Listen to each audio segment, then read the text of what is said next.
All right, so here we are to kind of review how you're going to calculate your calories that you will need in order to determine what you will need to eat in order to experience either a calorie deficit or, like in my case, a calorie surplus, since I'm in a building or a bulking phase.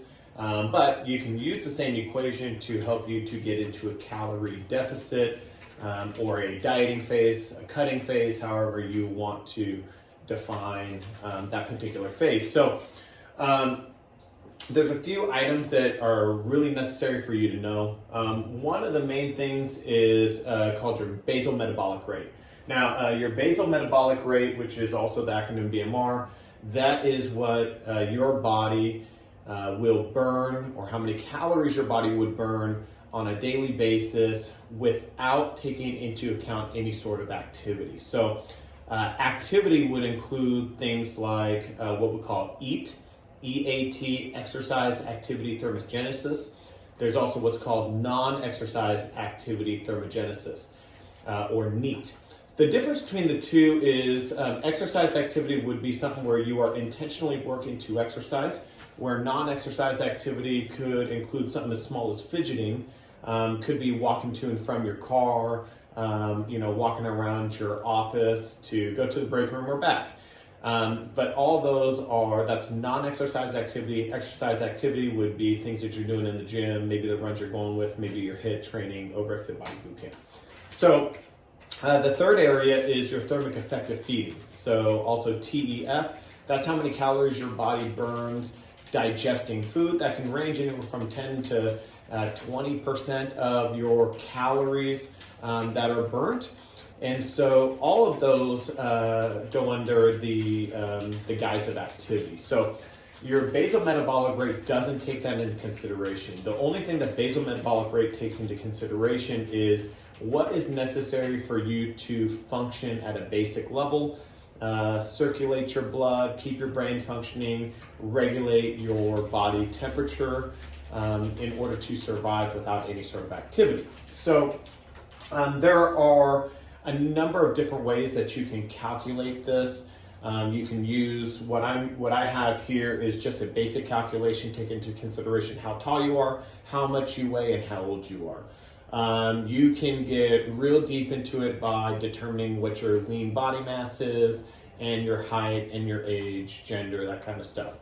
And so I'm using a basic calculation in order to do this. Now, there are much easier ways to calculate your basal metabolic rate. There are things like apps called MyFitnessPal, or what we have inside of our studio called an InBody scale, where it will go in and it'll calculate your body fat percentage, your muscle mass. Obviously, you're going to enter in how tall you are and what your gender is, and then it will produce a basal metabolic rate. There are also calculators that you can look up on the internet, where you can just punch in this information and it will find it for you. I'm not going to encourage you to do the pen and paper calculation that I've done up here, but I'm going to show it to you just so you kind of have an idea in case you're a total nerd and you want to do this calculation on your own. So for males, the calculation is the number 66 plus 6.3 times your weight in pounds plus 12.7 times your height in inches. And then we're going to subtract out 6.8 times your age in years. For females, it's very different. It's 655 plus 4.35 times the weight in pounds, plus 4.7 times the height in inches, minus 4.7 times the age in years. So if I were to take into account my numbers, it'd be 66 plus 6.3 times 187 pounds. That's how much I weighed a few days ago, plus 12.7 times 71 inches. And we're going to subtract out 6.8 times my age, 43 years young. And if we do that calculation, you're going to see that it comes out to about 1,840 calories. So that is what my body would burn just to kind of keep me alive had I not added in any sort of activity. But we want to calculate our total daily energy expenditure. So what if I include activity? What if I'm exercising? What if I'm moving around, doing chores around the house, and not just a couch potato? What if I'm eating food? What would that look like? So in this case, we would just use like a generalized factor. So we would multiply our basal metabolic rate times a factor. That factor could range from a 1.3 if we're kind of moderately active to a 1.8 if we're super duper active.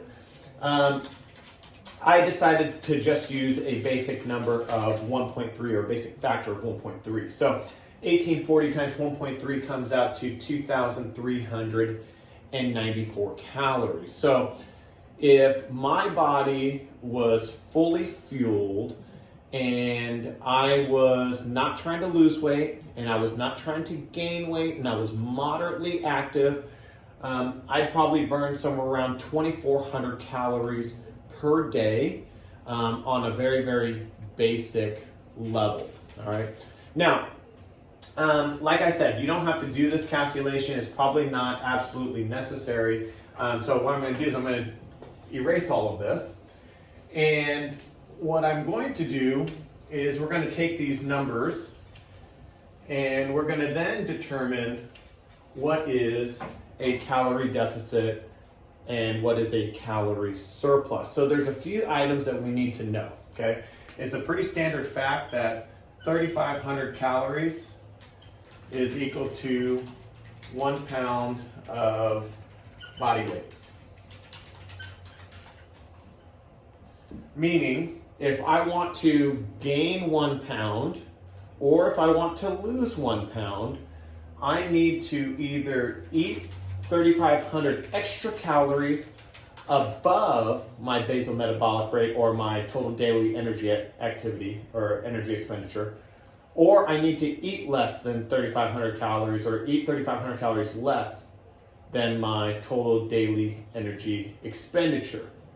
So if I wanted to gain, if you remember, my total daily energy expenditure, we'll just say it was around 2,400 calories. If I wanted to gain 1 pound overnight, I would need to eat 2,400 calories plus 3,500 calories. I would need to eat somewhere around 5,900 calories in one day in order to experience a 1 pound weight gain. Now, if you've ever tried to eat 5,900 calories without eating at McDonald's or some fast food restaurant, it's very, very difficult to do, okay? So in many cases, what we do is we'll take this number and we'll divide it into a matter of a week because that makes it a little bit more attainable, whether it's for weight gain or weight loss. So if I took those 3,500 calories and I divide that by 7, that would be 500 calories per day. And so if I eat 500 calories per day more, then I should be able to gain 1 pound per week. If I ate less, 500 calories less, I should be able to lose 1 pound per week. Okay, so if I'm trying to lose a pound a week, then I'm eating 1,900 calories, 2,400 minus the 500.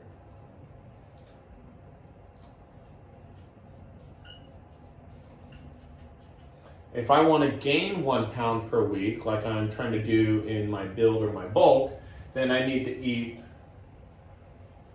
500 calories per day more. And then you can start multiplying that. So if someone wants to lose 2 pounds per week, then they gotta eat, 500 times 2. So it's 1,000 calories less per day in order to lose 2 pounds per week. If I want to gain 2 pounds then I need to eat 1,000 calories more per day in order to experience that. And so a lot of people don't give enough credit to those that are losing a pound per week, or give credit to themselves when they're losing a pound a week or 2 pounds per week, because obviously we want everything to be fast. But if we look at it from a scientific standpoint, it is much harder than you would think to try to lose or gain 1 to 2 pounds per week, which is what is adequate for most people out in the fitness industry. So again, you can download apps like the FitBody Nutrition app. You can download the MyFitnessPal app. Once you have this information, then it's just a matter of being able to track your food. What are you eating? How much are you eating per day?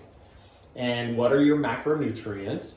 And then, of course, we can get into what are you weighing on a daily basis. So we want to weigh ourselves on a daily basis, and I spoke about that earlier, why that's so important, so that way you can get comfortable with the weight fluctuations that you're seeing on a daily basis. As you can see here, it's really hard to gain 1 pound overnight, let alone 2 or 3 pounds. But then on the flip side, it is almost impossible. If my total daily energy expenditure is 2,400 calories, it's almost impossible for me to lose a pound overnight as well. All right, so I hope you found this helpful, and we'll be back.